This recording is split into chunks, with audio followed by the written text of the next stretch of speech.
Silahkan, silahkan, Miss. Selamat malam orang tua murid BNB Edutainment. Terima kasih telah sebelumnya saya mewakili BNB Edutainment. Mohon maaf atas keterlambatan. Oke, hari ini kita akan membahas tentang parenting series dengan kesulitan belajar, gitu ya, Miss Uki ya? Betul, betul. Tidak berlama-lama lagi, silakan Miss Uki, kita mulai sekarang. Ya, terima kasih.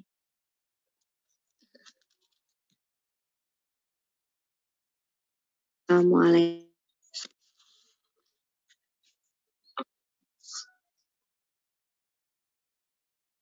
Kemudian orang tua BNB Edutainment, Miss Pita juga ya, yang telah menunggu terlambat. Semoga nanti materinya bisa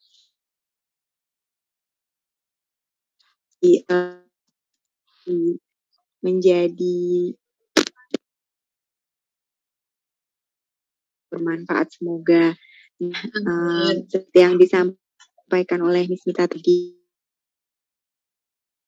tentang permasalahan emosional pada anak dengan kesulitan belajar. Kan webinar series yang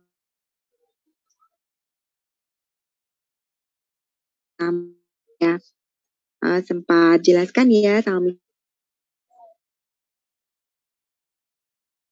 di 3 seri. Yang pertama adalah minggu lalu tentang masalah, kemudian yang kali ini tentang permasalahan emosional yang bisa menjadi nanti series ketiga akan dibahas mengenai permasalahan di dampak atau menyertai kesulitan belajar. Oke. Nah, supaya kita bisa Bunda.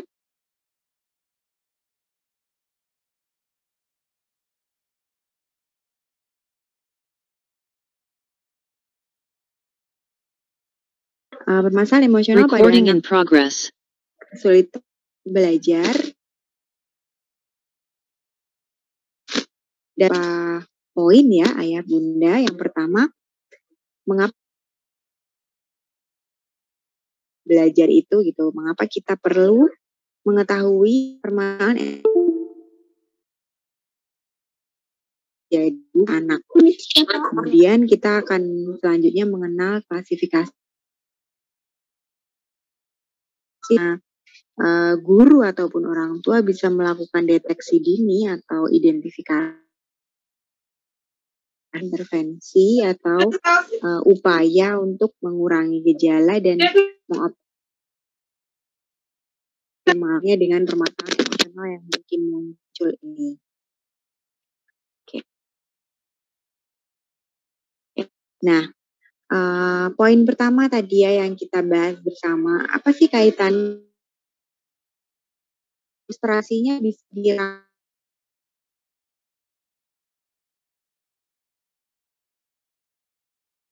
yaitu mengalami proses yang diilustrasikan setiap hari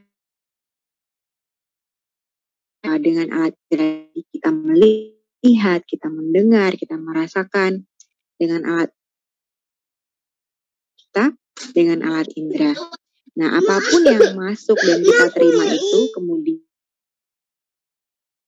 pikir. Jadi artinya misal pas lagi lewat gitu terus kecium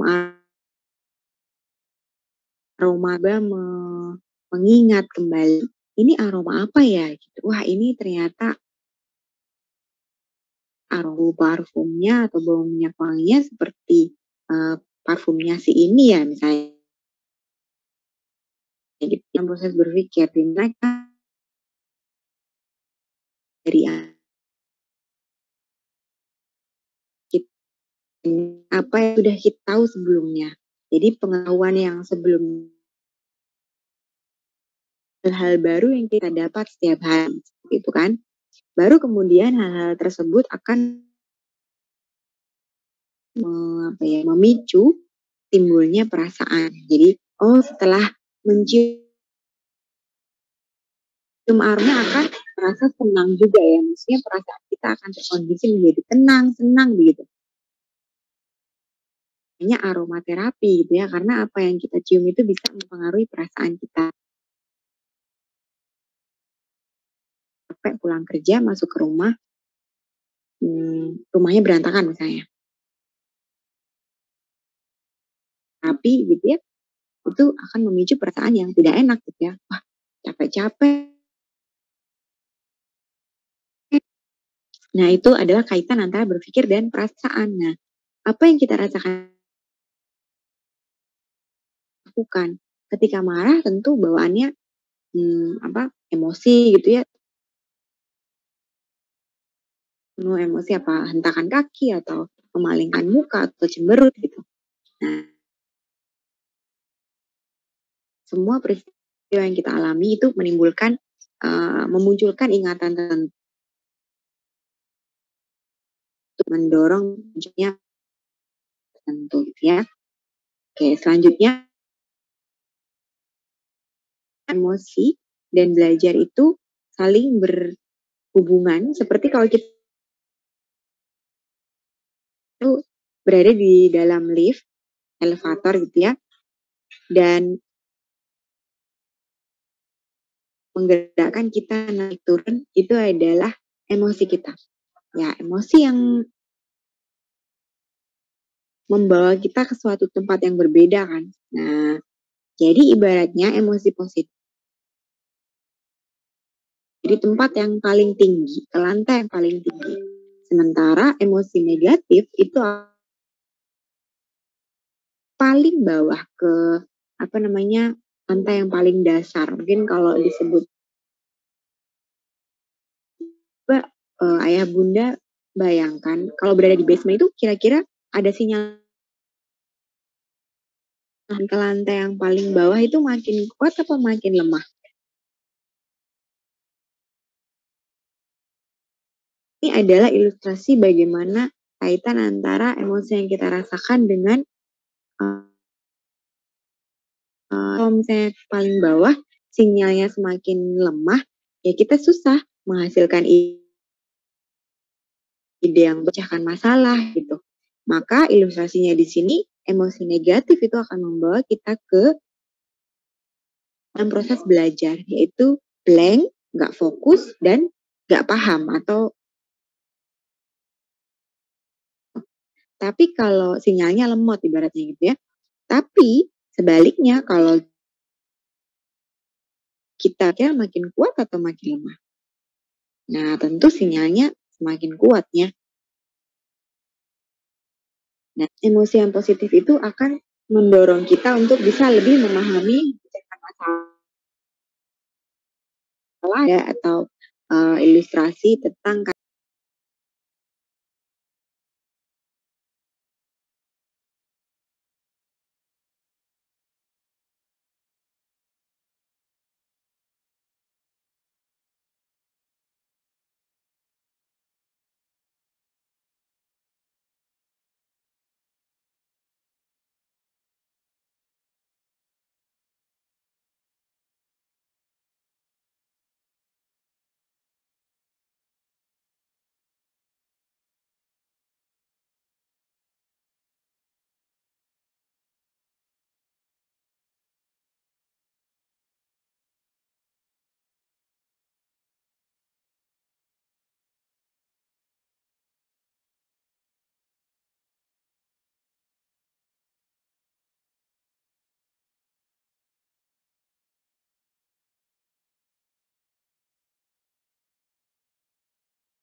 kecil yang takut badut misalnya, dia fobia badut itu dia spesifik ya, yang bikin dia takut ya badut gitu, badut dengan bentuk tertentu kadang saya buka yang badut yang spesifik hidungnya merah gitu misalnya, atau badut yang spesifik rambutnya warna-warni misalnya gitu. Nah kalau anak dengan kecemasan yang umum atau kita sebutnya general anxiety biasanya, itu mereka tidak memiliki objek ketakutan yang spesifik. Jadi dikit-dikit dia bilang takut aja gitu, kayak kecemasan yang berlebihan, khawatir gitu. Nah, dan sayangnya lagi rasa takut ini menjadi sulit dikendalikan gitu. Anak ini menjadi mudah untuk lose control gitu, kehilangan kendali. Jadi dia mudah perilakunya itu sulit ditebak jadinya. Kadang dia mau datang ke supermarket, masuk ketemu orang, kadang dia mau, kadang dia nggak mau gitu ya. Jadi moodnya naik turun dan sulit dikendalikan. Kemudian gejala atau tanda selanjutnya adalah sulit tidur atau gelisah. Anak yang memiliki kecemasan, dia mudah mempersepsi segala sesuatu itu sebagai hal yang berbahaya. Jadi dia mudah menganggap sesuatu itu mengancam. Padahal sebenarnya dia benda yang dilihat, orang yang dilihat, situasi itu sebenarnya tidak berbahaya, tapi dia mudah mempersepsikan itu sebagai sesuatu yang mengerikan atau bisa membahayakan dia. Gitu. Misalnya mau jalan, lihat jalanan basah aja dia udah takut duluan gitu. Padahal belum tentu dia kepleset, tapi dia bilangnya itu bisa kepleset gitu. Padahal sebenarnya mungkin itu masih cuman genangan air yang sama sekali tidak berbahaya. Jadi ada aja alasannya gitu. Jadi sebenarnya bukan pada objeknya, tapi lebih pada perasaannya dan ketakutan yang tidak beralasan itu. Ada aja alasannya. Pokoknya dia selalu mencari cara untuk meyakinkan orang lain bahwa dia nggak mau gitu dan dia takut dan dia ingin orang lain menerima dan memahami bahwa dia takut. Udah deh, saya takut, jangan dipaksa gitu. Padahal sebenarnya karena dia nggak mau nyoba aja gitu ya. Nah ini kecemasannya anak yang penuh kecemasan. Biasanya anak yang seperti ini adalah anak yang kebanyakan dilarang. Jadi orang tua itu melarang dia gitu. Ini nanti gimana coba? Hayo, kalau gini gimana? Kamu nggak takut kalau begini misalnya gitu. Jadi sebenarnya itu adalah kekhawatiran orang tua yang dikomunikasikan ke anak.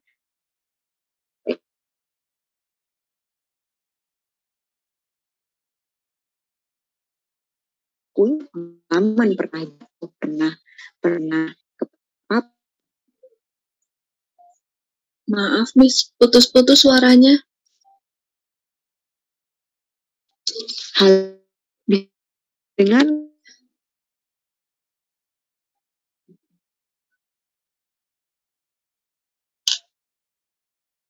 Miss Uki?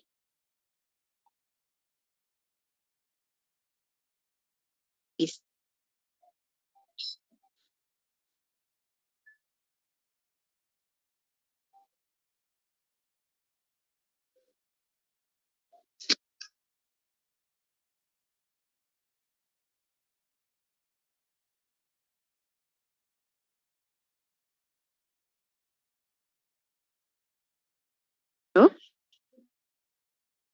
Iya, suaranya putus-putus, Miss.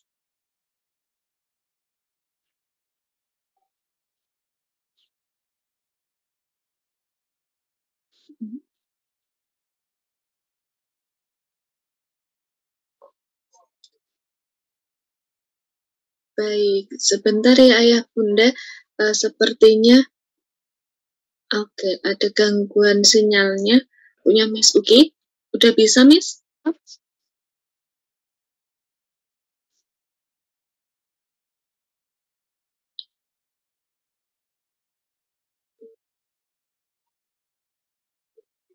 Halo, halo. Iya. Kalau seperti ini terdengar? Terdengar. Nah, iya.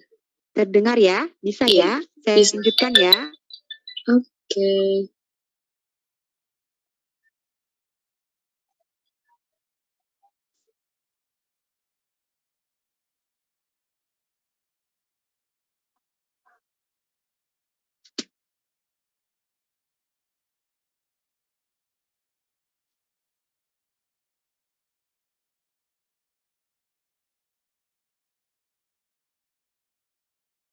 Miss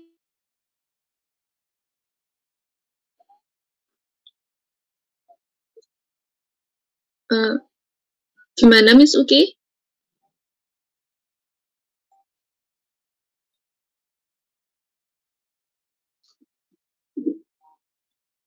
Share screen.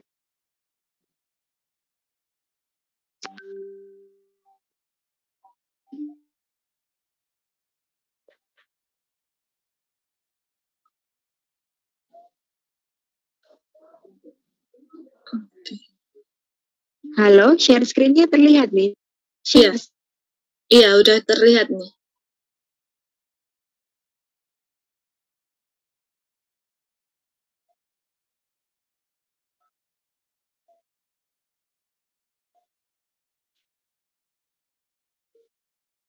Suaranya hilang lagi ya, Miss?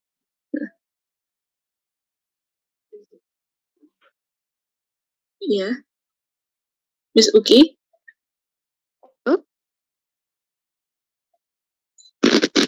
Oke, video di-off-kan saja.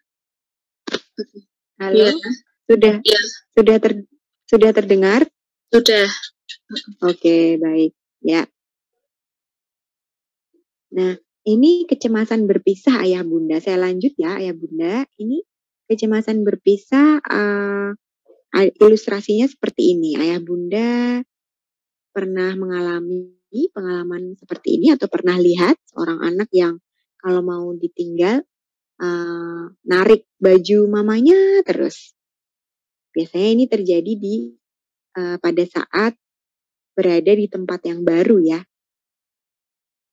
Nah, anak-anak dengan kecemasan berpisah atau separation anxiety biasanya adalah anak-anak yang merasa sedih dan cemas yang berlarut-larut jika berpisah. Jadi misal berangkat ke tempat yang baru atau daycare atau sekolah gitu ya, atau ulang tahun temennya gitu.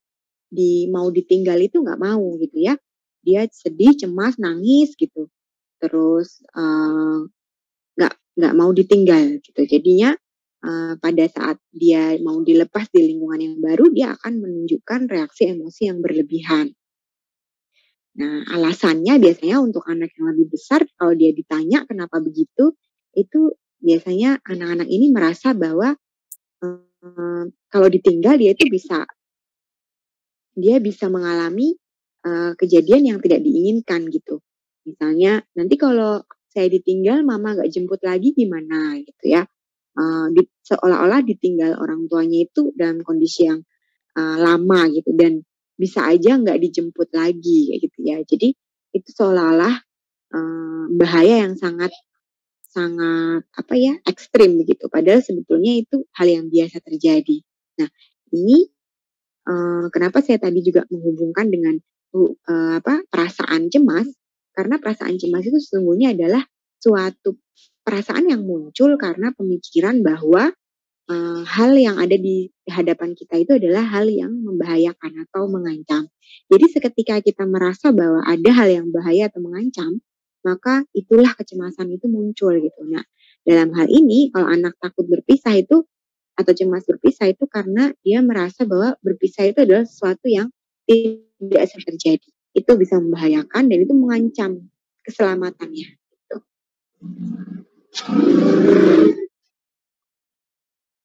Oke, selanjutnya permasalahan emosional yang bisa muncul pada anak-anak selanjutnya adalah mutisme selektif atau enggan bicara. Ada ya anak yang seperti ini. Jadi mungkin kalau istilahnya yang biasa disebut itu anaknya jago kandang gitu. Jadi di rumah aja dia ngomong. Kalau di tempat yang lain ketemu orang baru, dia diem 1000 bahasa. Mau diajak ngobrol siapapun dia nggak mau. Ya, tidak mau bicara di saat semestinya harus berbicara gitu ya. Nah, tapi hal ini bukan karena dia tidak paham atau karena ada gangguan komunikasi, artinya ada permasalahan bicara, bukan. Tapi karena dia memang memilih untuk tidak bicara. Jadi ada kata di situ enggan. Jadi memang dia sengaja nggak mau ngomong. Ya nggak mau ngomong aja. Nanti di rumah dia ngobrol lagi biasa. Dan kalau ditanya, kenapa sih Dek di sekolah diem aja? Dia di rumah cerewet gitu ya. Dia nggak mau ngomong. Dia tidak akan menjelaskan apapun gitu. Karena memang itu ada unsur kecemasan di situ, ada unsur penolakan gitu ya, tidak mau bicara di tempat yang dia tidak ingin gitu. Ya di sekolah dia milih aja untuk enggak gitu ya, bukan karena dia nggak bisa bicara. Nah, selanjutnya adalah anak yang menarik diri. Jadi anak yang suka menyendiri, anak yang kaku gitu ya. Jadi emang anaknya ini kikuk gitu, anak yang cara perilakunya agak gimana ya? Tidak luwes gitu, tidak mudah berteman. Jadi biasanya pemalu, pembawaannya itu biasanya sering nunduk, badannya membungkuk gitu. Terus kalau kemana-mana dia menyendiri, memisahkan diri dari kumpulan teman-temannya gitu. Dan biasanya anak-anak seperti ini adalah sasaran empuk untuk jadi objek bullying. Jadi dia sering jadi bahan ejekan, sering diolok-olok, sering diganggu. Gitu. Nah, selanjutnya adalah permasalahan emosional lainnya adalah keluhan somatis atau anak-anak yang tiba-tiba mendadak sakit. Ya, disebutnya kalau orang dewasa psikosomatis.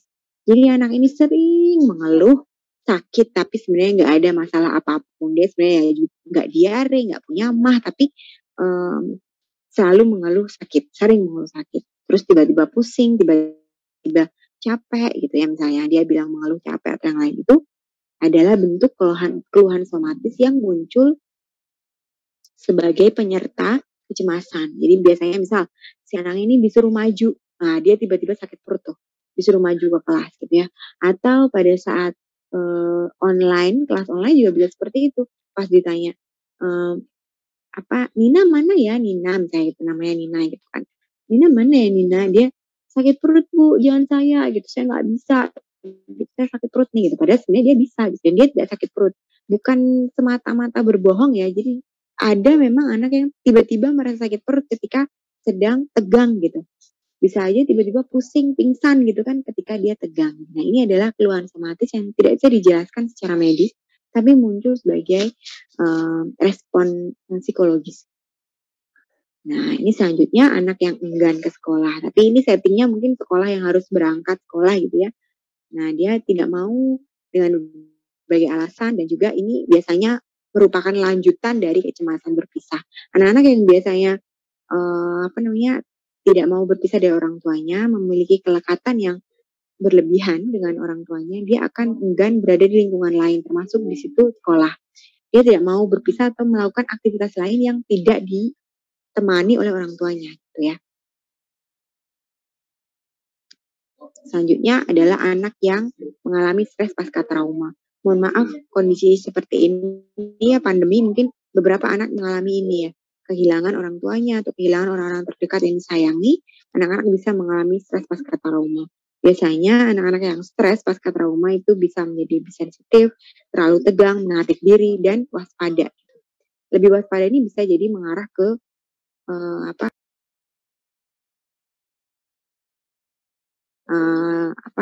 tidak mudah percaya, terlalu takut, terlalu kaku, terlalu khawatir gitu ya.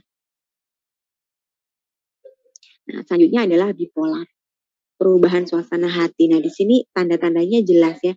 Anak-anak yang bipolar itu anak-anak yang mudah berubah suasana hatinya tanpa ada pemicu yang jelas. Senang, tahu-tahu sedih gitu ya. Biasa aja, tahu-tahu dia menolak. Biasanya dia nggak apa-apa, tahu-tahunya berubah gitu ya. Jadi sering berubah suasana hatinya tanpa pemicu yang jelas. Mohon maaf.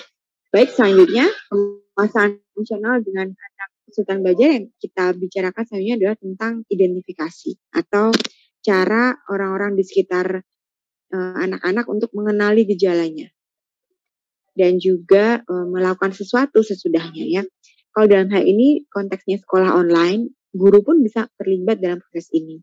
Jadi mulailah untuk mengamati perilaku anak dengan detail ya. Jadi ketika anak itu dalam pelajaran online gitu, guru menyiapkan daftar nama untuk mencatat perilaku anak. Ini asal dengan catatan bahwa kalau sekolah online si anak harus menyalakan kamera ya. Jadi kalau online kan kita nggak, jadi matanya guru itu adalah layar gitu. Kalau misalnya anak nggak nyalain layar kamera, guru nggak akan bisa mengamati perilaku anak. Nah, orang tua juga sebenarnya bisa melakukan ini. Jadi orang tua bisa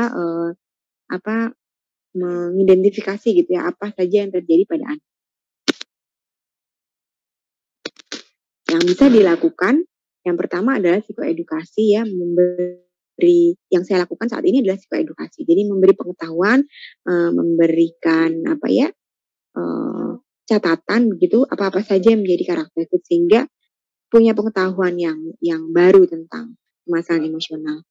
Kemudian membuat catatan harian, mencegah bullying karena bullying ini seperti tadi ya, ada karakteristik emosional pada anak-anak tertentu yang memang meningkatkan risiko menjadi korban bullying. Dan ada karakteristik emosional tertentu juga yang meningkatkan risiko atau peluang anak menjadi pelaku bullying. Ya, anak-anak yang dominan, anak-anak yang selalu diturutin kemauannya, dia tidak pernah merasakan penolakan, itu biasanya adalah anak yang dominan, anak yang ingin mendapat pengakuan, memiliki kebutuhan yang tinggi untuk berprestasi, menguasai gitu ya. Nah ini profil anak yang bisa menjadi pelaku bullying. Sebaliknya anak yang tadi suka menarik diri, menyendiri itu adalah anak-anak yang rentan menjadi korban bullying gitu. Nah ini adalah beberapa alternatif untuk bisa melakukan sesuatu ya kepada anak-anak yang mengalami masalah emosional. Saya rasa itu yang bisa saya sampaikan Ayah Bunda sebagai pengantar. Mohon maaf bila ada kesalahan dan ada yang kurang berkenan ya.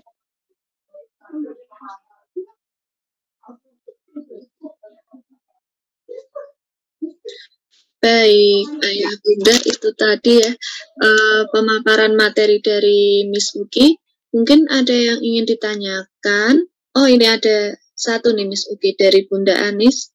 Miss, kecemasan untuk berpisah itu sampai usia berapa ya? Anak kedua saya usia 19 bulan. Apa yang harus dilakukan ya, Miss? Ya, oke. Baik. Ya, terima kasih Bunda Anis. Ini memang saya rasa permasalahan kecemasan berpisah itu terjadi dalam populasi yang cukup banyak ya. Artinya memang banyak anak-anak mengalami ini dan pada usia tertentu emang itu sebenarnya masih wajar gitu ya, masih dalam batas kewajaran.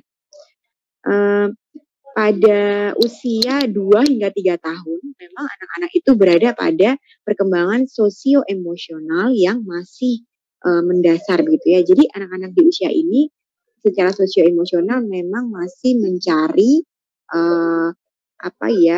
lingkungan yang secara emosional mendukung kebutuhan dia. Jadi anak-anak usia 2-3 tahun itu akan masih muda selektif gitu. Mereka akan selektif memilih lingkungan gitu. Teman-teman mana yang membuat dia happy, dia akan temenin terus dan bahkan sangat lengket, sangat ekstrim gitu. Ngikutin kemana-mana, ngekor gitu ya. Makanya sampai kalau kemana-mana ibunya tuh ditarik bajunya kemana-mana. Bahkan ibunya mau ke kamar mandi aja susahnya minta ampun gitu ya. Di 2-3 tahun itu masih wajar. Tapi pada usia di atas 3 tahun ya, di atas 3 tahun itu sewajarnya atau biasanya intensitas keterikatan dengan ibu itu mestinya sudah mulai berkurang. Jadi pada usia tersebut anak biasanya sudah mulai mandiri, kayak misal dia udah tahu jalan ke rumahnya balik gitu. Misalnya dia main sendiri itu dia bisa pulang sendiri tanpa ditemenin. Terus misal disuruh ke warung deket rumah aja mungkin dia bisa. Terus dia suruh ngambil sesuatu yang lokasinya agak jauh mungkin dia bisa. Kayak misalnya Kak itu yang sandalnya Bunda di teras tolong ambilin. Padahal waktu itu posisi Bunda di dalam rumah. Dia masih berani gitu ya. Terus misalnya ke warung ya deket rumah gitu ya, nanti balik lagi tuh mungkin udah bisa ya, udah usia 3 tahun ke atas. Jadi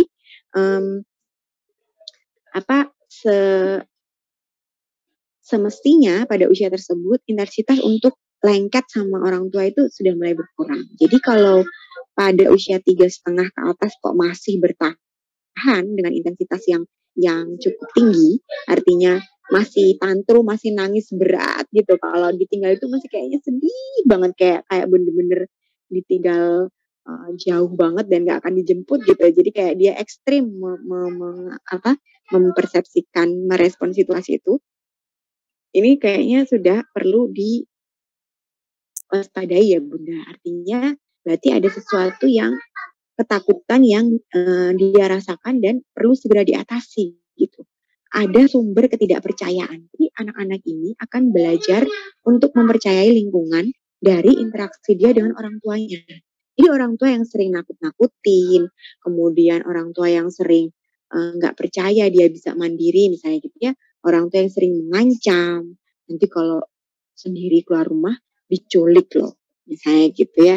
Nanti kalau adik jalan sendiri nggak ada yang gandeng, nanti jatuh bisa luka berdarah loh. Seolah-olah itu kan sesuatu bahaya yang betul-betul tidak bisa diatasi gitu. Padahal sebetulnya hal seperti apapun itu pasti bisa diatasi gitu kan. Misalnya ketemu orang asing, bukan berarti anak itu sama sekali nggak boleh keluar rumah, tapi justru anak itu perlu dibekali bagaimana cara dia mengatasi masalah ketika menghadapi orang asing gitu ya. Jadi sebenarnya yang perlu diperlukan anak-anak itu bukan pagar yang mengurung dia nggak boleh kemana-mana, tapi justru pintu pagar yang kebuka, tapi dia dikasih alat yang ya bekal yang dia perlukan gitu. Ibaratnya lagi hujan, yang diperlukan itu bukan pintu rumah yang ditutup rapat supaya dia nggak kena hujan, tapi payung supaya dia bisa jalan tapi dia tetap aman dari hujan gitu loh. Jadi bukan berarti aturan dan ketakutan yang dimiliki orang tua itu menghalangi anak untuk mendapatkan pengalaman-pengalaman baru. Jadi memang ketika anak itu mengalami kecemasan, tentu kalau dirunut itu pasti ada salah satu penyebabnya yang berasal dari pemikiran yang didapat anak dari lingkungannya. Kesimpulan yang didapat anak dari lingkungan. Entah itu pernah ditakut-takutin, pernah ancaman yang melekat, atau dia melihat sesuatu yang menakutkan gitu kan. Nah, peran orang tua menjadi penting di sini. Jadi jangan sampai orang tua itu justru menyumbang kemampuan anak untuk menjadi pencemas dan penakut gitu. Sebaiknya orang tua tuh menyumbang kemampuan anak untuk berani mencoba dan berani mengambil resiko. Itu sih kayaknya Bunda. Jadi kalau misalnya kalau 19 bulan itu masih dalam usia yang wajar ya, tadi saya katakan kalau masih 2 tahun, 3 tahun setengah masih seperti itu perlu diwaspadai. Tapi kalau 19 bulan emang itu tadi dia masih belajar untuk menimbang dan menganalisa ini lingkungan tuh aman buat aku apa enggak sih. Ibaratnya mau minum teh kita kan cek dulu panas gak ya gitu, baru diminum kan gitu. Anak ini lagi kayak gitu, lagi ngetes lingkungannya tuh mana yang bahaya buat dia, mana yang aman buat dia gitu.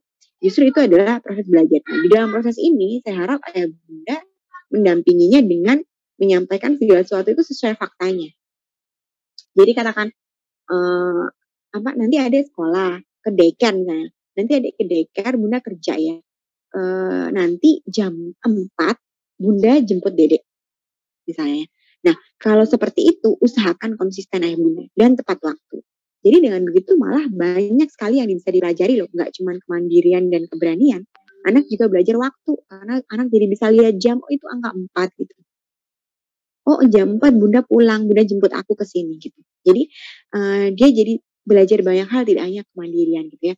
Jadi usahakan untuk mempertemukan anak pada realitanya, bukan sesuatu yang karena kita takut anak mengalami hal tertentu, kemudian kita mewariskan perasaan takut itu ke anak, menularkan perasaan itu ke anak. Justru kalau kita ingin anak itu berani, kita sebagai orang tua juga harus berani gitu ya. Kita ingin anak itu tegas, kita juga sebagai orang tua harus tegas gitu. Kita ingin anak itu nggak cengeng, sebagai orang tua kita juga harus nggak cengeng. Artinya misalnya anak itu mau ditinggal tapi dia nangis, orang tua jangan aduh kasihan banget sih anakku, terus mukanya juga sedih, terus aduh nggak tega gitu. Nah perasaan-perasaan seperti itu akan tetap sampai ayah bunda ke anaknya. Anak juga jadi ngerasain gitu. Jadi akhirnya juga anak tidak terlatih untuk berani, mandiri dan ngambil resiko. Artinya gitu. Jadi kalau kita mau anak itu berani, termasuk berani mengambil resiko termasuk mengambil resiko jauh dari orang tua dalam waktu tertentu. Kita juga sebagai orang tua harus berani mengambil resiko meninggalkan anak supaya dia mandiri gitu. Jadi tegar gitu. Betul, ngaruh sekali menjadi orang tua yang tegar itu untuk pembentukan emosional anak gitu ya Bunda. Semoga itu menjawab. Atau mungkin ada yang mau berbagi pengalaman kembali. Silakan Miss Anjar kalau ada pertanyaan berikutnya. Baik, ini ada pertanyaan yang kedua nih masih dari Bunda Anis. Miss, untuk anak laki-laki usia 4 tahun jika berbicara kadang berteriak. Selama ini jika berteriak kami minta mengulangi dengan nada yang seharusnya. Karena nada bicara kadang teriak, jadi adiknya juga ikut, laki-laki usia 19 bulan. Bagaimana seharusnya? Oh iya, Betul Bunda, yang sudah Bunda lakukan itu salah satu cara yang sudah tepat ya. Artinya ketika dia bicara keras itu apa namanya kita bisa memberi pemaknaan bahwa hal seperti itu tidak perlu gitu. Kalau perlu, ayah bunda bisa menunjukkan reaksi yang terganggu. Aduh, kenceng banget suara kakak gitu ya. Bunda sampai kaget loh. Kaget tuh bikin deg-degan kak, nggak enak, dadanya sini sakit. Jadi kalau ngomong yang pelan ya, ayah bunda bisa denger kok kalau kakak ngomong yang pelan. Jadi munculkan segala konsekuensi yang mungkin terjadi ketika dia bicara keras. Satu, orang kaget kan, terus deg-degan, kan bener ya? Ya, jadi fakta ini bukan sesuatu yang terlalu didramatisir, tapi memang itu terjadi, begitu ya. Terus itu salah satu bentuk pemaknaan, suatu bentuk rasionalisasi dari perilaku anak gitu. Untuk anak usia 19 bulan mungkin dia belum bisa paham semua yang kita sampaikan ya, artinya kenapa ada orang yang suka dan tidak suka dengan apa yang dia lakukan, itu kan anak 19 bulan kan belum paham ya, dia kan belum 2 tahun gitu.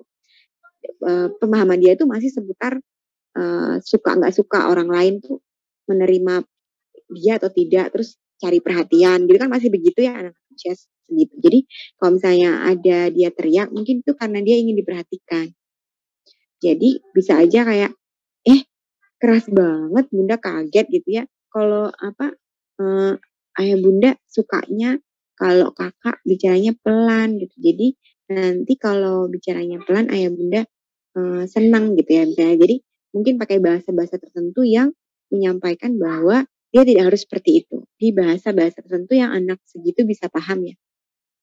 Kaget gitu misalnya, atau pakai sambil bercandaan gitu yang menunjukkan bahwa dia nggak perlu seperti itu, ayah bunda udah bisa dengar kok gitu ya. Ayo bicaranya yang baik misalnya. Jadi nggak perlu juga ayah bunda membandingkan atau membahas bahwa jangan kayak gitu nanti adiknya ngikutin misalnya gitu. Itu malah sepertinya tidak bisa diterima ya untuk anak seusia itu ya, karena mungkin yang diterima dia bukan hal yang baiknya, bahwa itu sebenarnya bukan contoh yang baik, malah mungkin nggak kayak gitu, tapi yang dia terima malah justru kok adik sih gitu, kenapa aku harus melanin buat dicontoh adik, buat apa aku jadi yang harus dicontoh adik sih, kan gitu. Usia 19 bulan kan dia belum paham kenapa dia harus jadi contoh yang baik untuk adiknya gitu.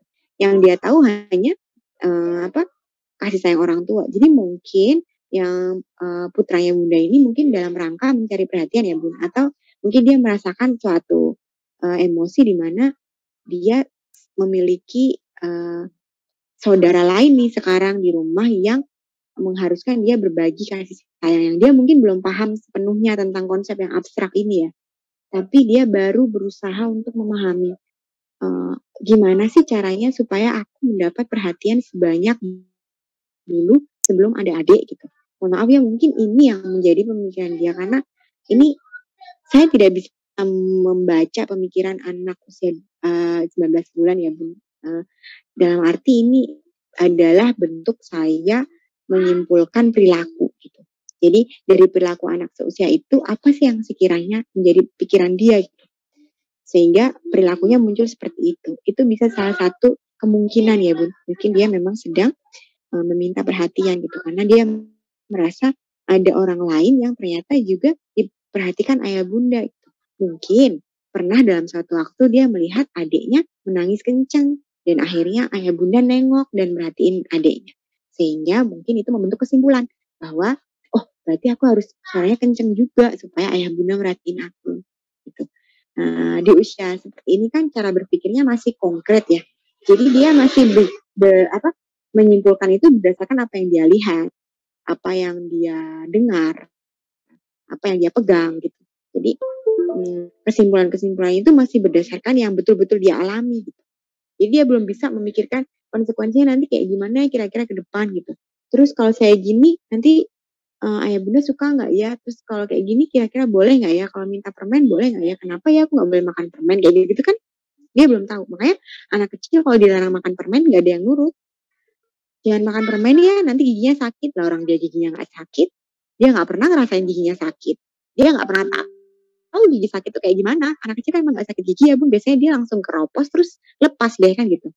Jadi dia nggak tahu gimana itu sakit gigi. Maka kalau ngasih tahu misalnya kenapa dia nggak boleh makan permen, cari sebenarnya banyak kan dampak negatif makan permen, nggak cuma gigi kan, misalnya batuk. Gitu. Jadi permen itu mengandung bahan yang nggak bagus, nanti adik bisa batuk. Ya. Kalau dia tetap nggak bisa, ya udah kasih tahu kalau pas dia batuk, tuh kan adik batuk kemarin habis makan apa? Permen itu ada gulanya, jadi makanya itu yang bikin batuk. Karena adik batuk kan, nah, jadi dia tahu sendiri rasanya batuk nggak enak. Jadi dia tahu nanti paling nggak kalau mau makan permen dia ingat. Ini di usia 3 tahun tuh biasanya anak udah bisa membekas memorinya ya. Jadi kalau di anak saya dua-duanya itu dan juga beberapa subjek yang saya amati ya, di usia segitu tuh udah bisa diajarin konsekuensi dari hal-hal tertentu. Jadi kalau makan permen tuh sebabnya kayak gimana, dan dia sudah bisa belajar dari apa yang dia alami. Oh batuk tuh kenapa gitu. Oh diare, mules, sakit perut tuh bisa karena apa gitu. Jadi dia bisa diberi pengertian itu dari konsekuensinya, karena emang nggak bisa ngasih tahu anak tanpa dia merasakan sendiri gitu. Kayak awas jangan jatuh, baru jatuh dia baru tahu gitu. Awas jangan lari-lari nanti jatuh, ya tetap lari karena dia nggak tahu itu bakalan beneran jatuh gitu. Baru habis itu jatuh lecet, barulah dia oh iya ya ternyata bisa jatuh gitu. Jadi harus ngalamin dulu, itu yang saya sebut dengan cara belajar yang konkret. Jadi ya benar-benar harus mengalami, melihat, merasakan, menyentuh gitu.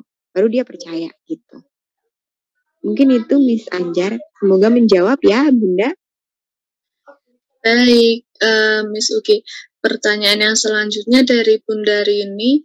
Miss, bagaimana cara mengatasi anak yang mutisme selektif? Anak saya usia 6 tahun, kalau di luar lebih banyak diam, tapi kalau di rumah aktif. Oh iya, kayak yang saya bilang tadi ya Bun, jago kandang ya Bun. Jadi dia jagonya di rumah aja tuh gitu ya, ngocehnya di rumah aja. Selebihnya kalau di luar dia diam gitu. Ya ini memang banyak anak seperti ini. Menurut saya tidak perlu dipaksa. Artinya kemampuan berkomunikasi, kemampuan untuk membuka diri itu memang pada akhirnya nanti ketika kita orang dewasa itu adalah keterampilan yang juga muncul ketika dewasa. Ya kan? Jadi kita kan memang ketika jadi orang dewasa itu kan memang milih-milih ya mau ngomong tuh di tempat mana gitu.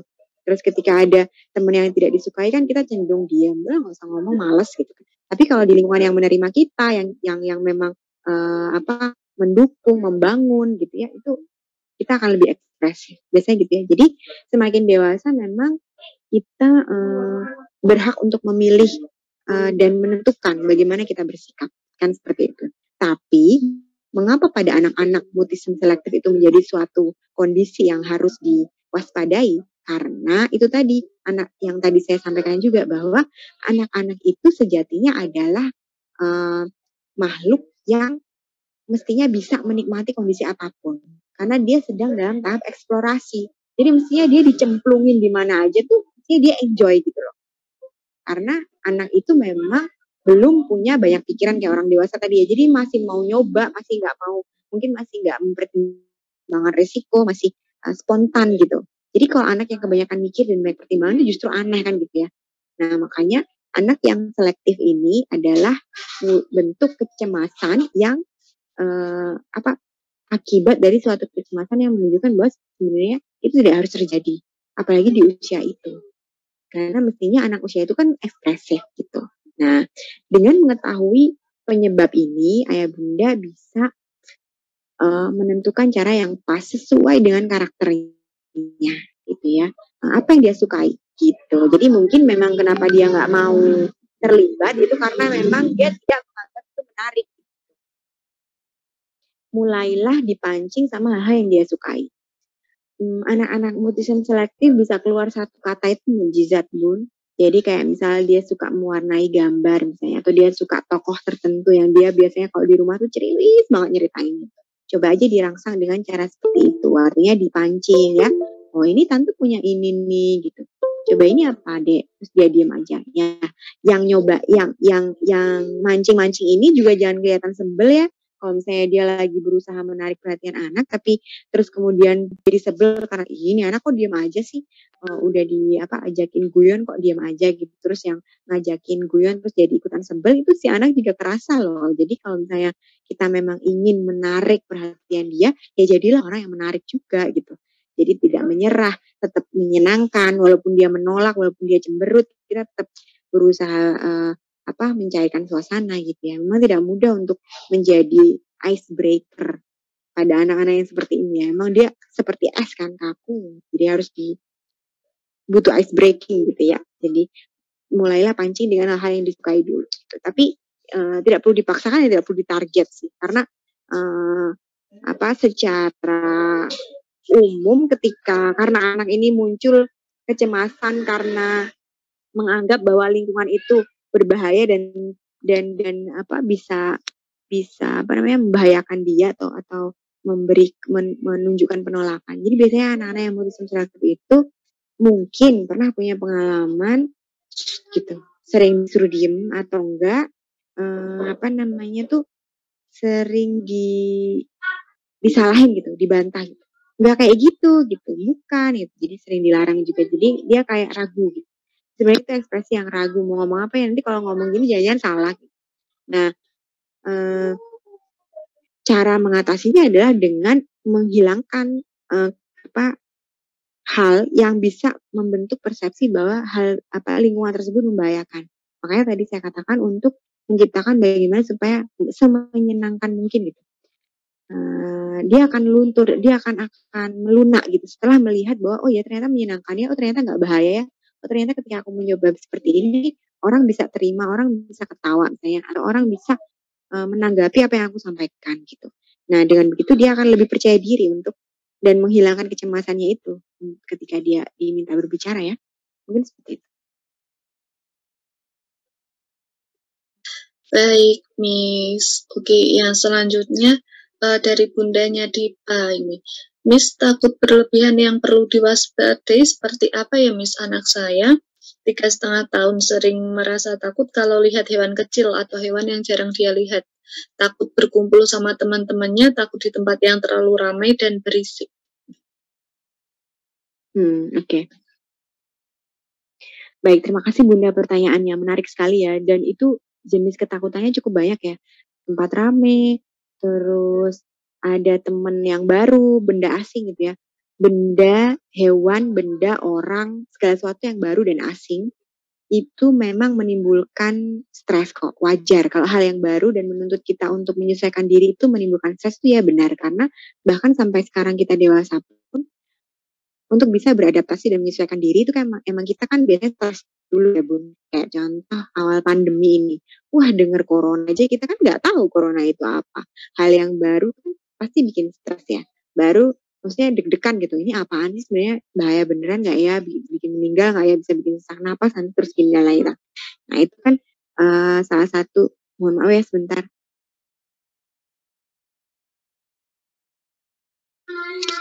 Nah terus itu wajar gitu, karena kecemasan dan stres itu yang kemudian mendorong kita untuk menyesuaikan diri. Oh berarti saya harus berubah nih, supaya lingkungan kan nggak bisa saya ubah, kayak corona kan nggak bisa saya bikin hilang gitu. Maka saya yang harus menyesuaikan diri kan, gimana caranya biasa pakai masker, gimana caranya untuk membatasi diri keluar rumah, untuk bawa makanan sendiri, segera cuci tangan setelah ngapain, misalnya itu kan perubahan yang besar sekali. Dan saat ini seluruh orang di seluruh dunia itu sudah menjadi agen perubahan yang luar biasa dan sudah membuktikan kemampuan adaptasinya, gitu. Karena memang kita sedang menghadapi perubahan yang ekstrim gitu. Nah, bagi anak-anak, kalau tadi Bunda mencontohkan ketika bertemu benda asing kemudian takut, saya rasa itu adalah bentuk stres atau suatu kewaspadaan ketika anak menemui hal yang baru, dan menurut saya itu masih dalam batas kewajaran. Kalau dilihat dari objeknya loh ya Bun, saya belum bicara reaksinya. Kalau dari bicara objeknya itu wajar ketika anak takut sama yang belum pernah dilihat, cemas ketika berada di lingkungan baru, itu masih dalam tahap objeknya itu adalah hal yang wajar. Tapi yang mungkin tidak wajar itu adalah reaksinya. Sejauh mana dia bereaksi? Ya, mohon maaf.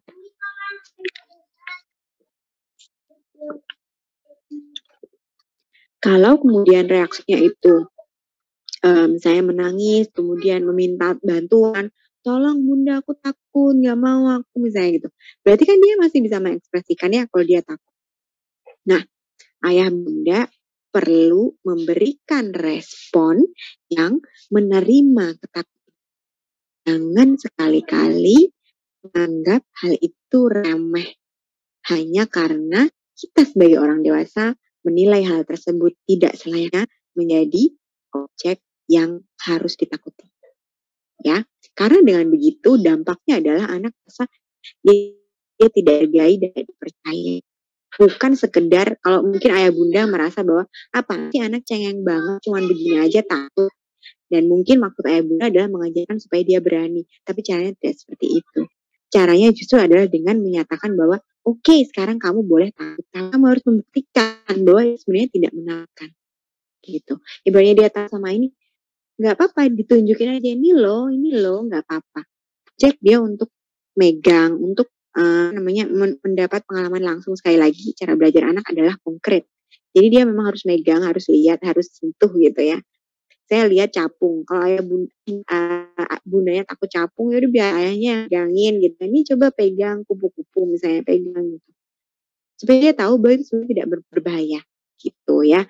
Tapi kalau memang anak masih belum siap, artinya masih sangat heboh gitu ya, maksudnya histeris gitu, sampai histeris, takut, lari, terbirit-birit gitu. Ya udah jangan dipaksa, itu tahap pertama. Jadi seperti itu. Nah, next lagi ketika dia mengekspresikan, gak apa-apa tahap bunda untuk bisa menyadarkan dia. Sekali lagi ya, bukan menghilangkan ketakutan. Karena ketakutan memang biar muncul pada siapapun. Maksudnya boleh aja seorang anak itu memiliki ketakutan tertentu. Justru harusnya target kita adalah mengenalkan pada sebanyak mungkin hal-hal yang bisa dieksplorasi anak gitu.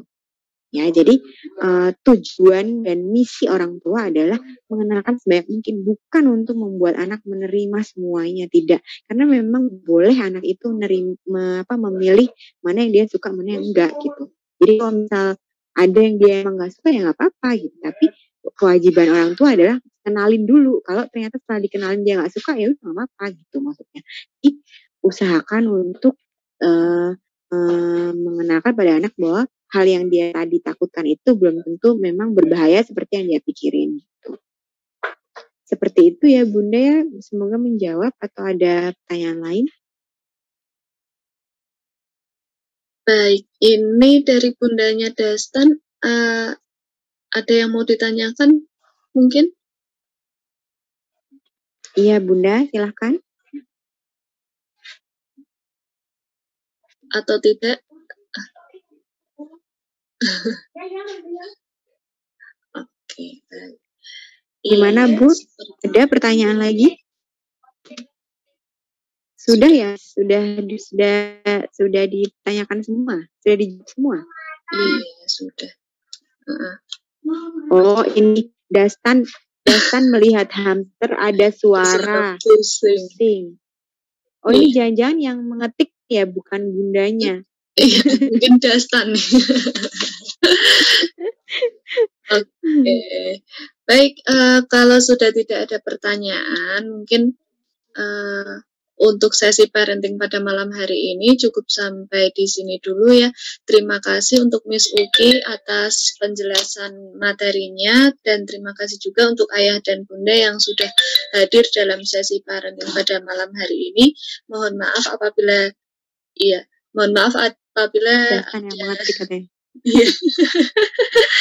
ada kesalahan ya untuk hari ini. Oke.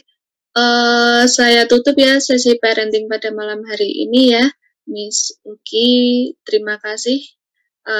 Semoga kita bisa sama-sama Anjar. Iya, semoga bisa bertemu lagi di lain kesempatan di sesi parenting selanjutnya. Baik. Makasih Miss Anjar. Ya, terima kasih. Assalamualaikum warahmatullahi wabarakatuh. Ya, terima kasih ya Bunda. Mohon maaf tadi terlambat dan menunggu agak lama. Semoga bermanfaat dan bisa terjawab semua pertanyaannya. Dan kita bisa berbagi di seri ketiga ya. Nanti untuk waktu yang bisa diumumkan kemudian. Sekali lagi maaf kalau ada yang kurang berkenan. Terima kasih. Wassalamualaikum warahmatullahi wabarakatuh. Waalaikumsalam warahmatullahi wabarakatuh. Terima kasih nih. Ya, sama-sama. Iya, sama-sama Bunda. Makasih Bunda. Recording.